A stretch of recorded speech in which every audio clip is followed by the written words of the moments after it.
सुप्रभात बच्चों, आज हम इतिहास विषय पढ़ने वाले हैं। पाठ की शुरुआत करने से पहले मैं आप लोगों को कुछ चित्र दिखाती हूँ। आप लोगों को वह चित्र बताना है कि वह चित्र किस प्रकार का है और कहाँ का है। बच्चों बताइए, यह चित्र कैसे दिख रहे हैं, इसमें आपको क्या नज़र आ रहा है?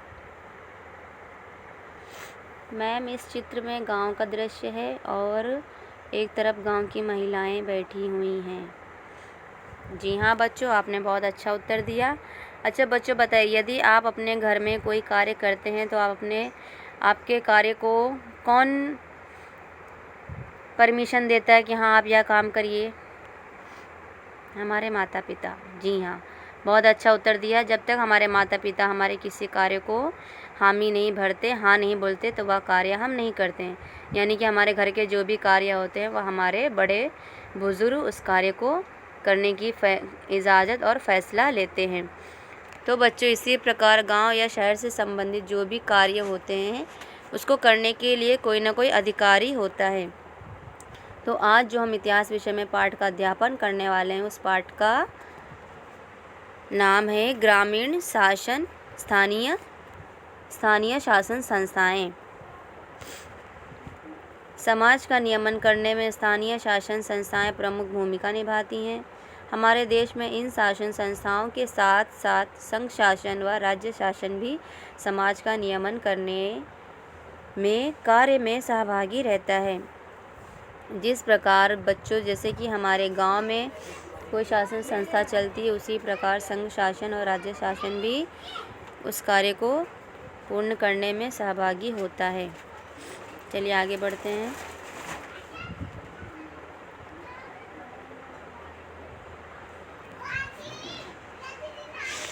इसी प्रकार संघ शासन, राज्य शासन, स्थानीय शासन तीन प्रमुख प्रकार की ग्रामीण शासन संस्थाओं में आते हैं। दो प्रकार के स्थानीय शासन संस्थाएं होती हैं, ग्रामीण और नगरीय। तो आज हम ग्रामीण स्थानीय शासन संस्थाओं के बारे में अध्ययन करेंगे।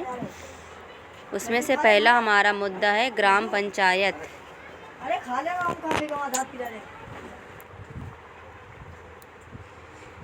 ग्राम पंचायत प्रत्येक गांव का प्रशासन ग्राम पंचायत चलाती है। जिन क्षेत्रों में जनसंख्या 500 से कम है, ऐसे 2 अथवा 2 से अधिक गांव के लिए एक ही ग्राम पंचायत होती है। ग्राम पंचायत को चलाने के लिए कुछ अधिकारी होते हैं, कुछ पद दिए जाते हैं। तो उन पदों को और उन अधिकारों का चुनाव किस प्रकार होता है, हम देख लेते हैं। ग्राम पंचायत के पद हैं सरपंच, ग्राम सेवक, ग्राम सभा। ग्राम सभा में महिलाओं का योगदान और ग्राम पंचायत की आय के स्रोत। पहला जो पद है वह है सरपंच। ग्राम पंचायत का चुनाव प्रत्येक 5 वर्षों के बाद होता है। ग्राम पंचायत के चुनाव में ही चुने हुए सरपंच और उप सरपंच चुने जाते हैं। गांव की विकास की योजनाओं का दायित्व सरपंच का होता है। ग्राम सभा की सभी सभाएं सरपंच की मौजूदगी में होती हैं। गांव के जो भी कार्य होते हैं बच्चों, वह सब सरपंच की मौजूदगी में होती हैं। गांव के विकास के लिए जो भी योजनाएं बनाई जाती हैं वह भी सरपंच के देखरेख में ही होता है। जो दूसरा मुद्दा है वह है ग्राम सेवक। ग्राम सेवक ग्राम पंचायत का सचिव होता है।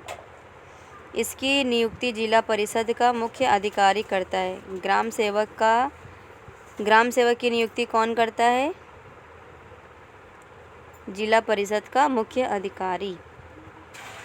ग्राम सेवक का कार्य ग्राम पंचायत के दैनिक कार्यों का ध्यान रखना है। ग्राम सेवक का जो कार्य है वह ग्राम पंचायत में रोजाना क्या कार्य होते हैं उनकी देखरेख तथा उनकी सूची बनाना है, और साथ ही साथ गांव की विकास की योजनाओं की जानकारी गांव के लोगों तक पहुंचाना। अर्थात गांव के विकास के लिए जो भी योजनाएं बनती हैं तो उन सभी योजनाओं की जानकारी गांव के लोगों तक ग्राम सेवक पहुंचाता है। तीसरा जो मुद्दा है वह है ग्राम सभा।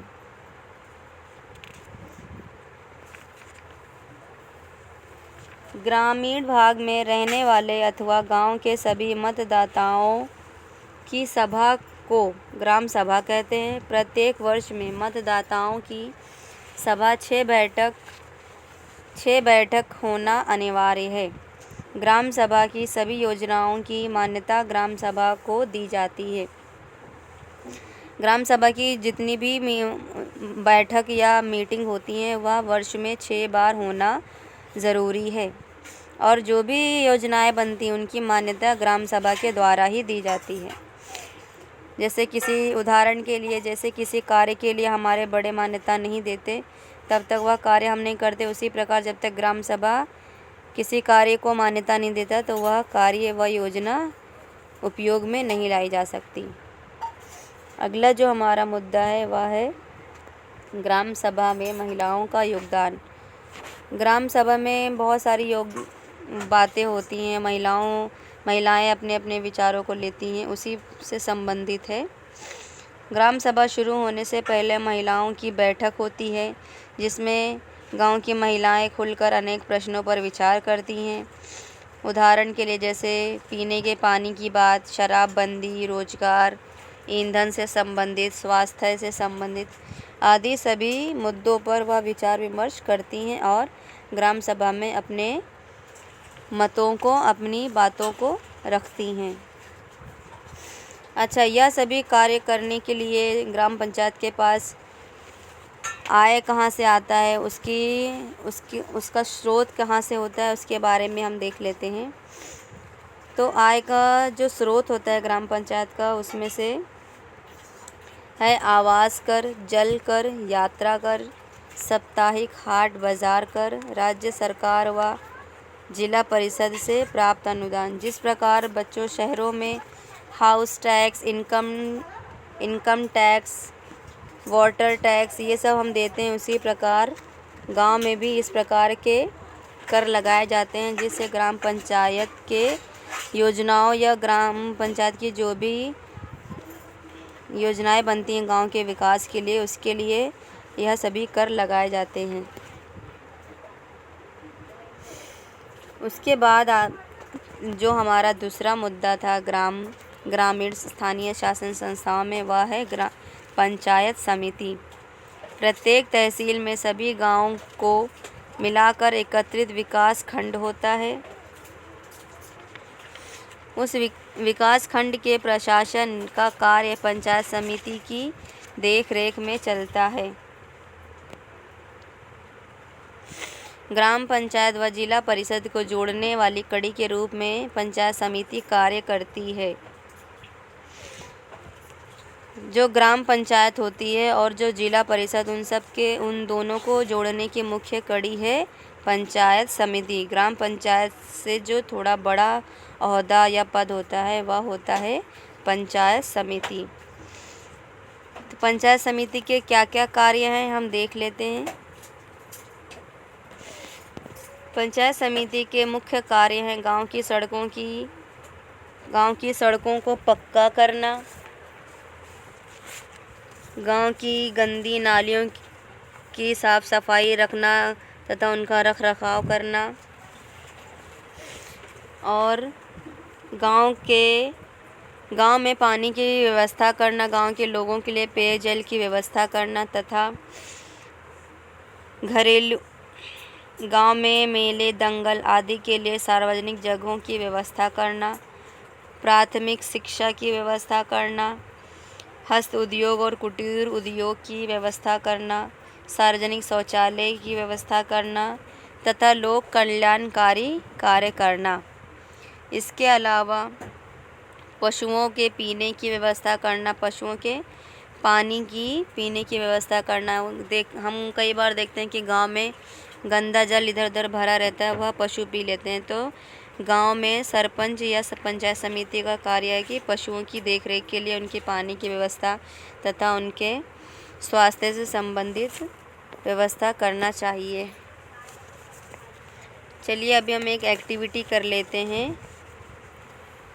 कल्पना करो यदि आप ग्राम पंचायत के मुख्य अधिकारी हो तो तुम अपने गांव के लिए किन विकास कार्यों को प्राथमिकता दोगे।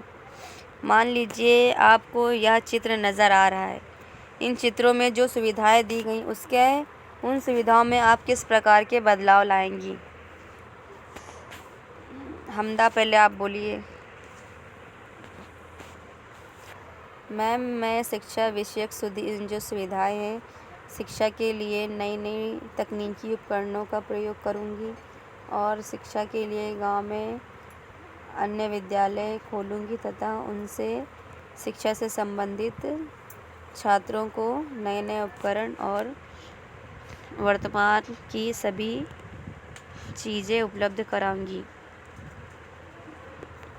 और स्वास्थ्य से संबंधित जो है वह गांव में अच्छा और बड़ा अस्पताल खोलूंगी ताकि किसी भी व्यक्ति को बीमारी से परेशानी ना उठानी पड़े और अस्पताल में हर प्रकार की सुविधाएं उपलब्ध कराऊंगी।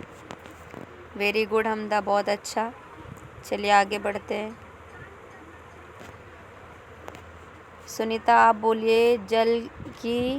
जल आपूर्ति और खेती के बीजों के लिए आप किस प्रकार की सुविधाएं गांव के लोगों के लिए करेंगी?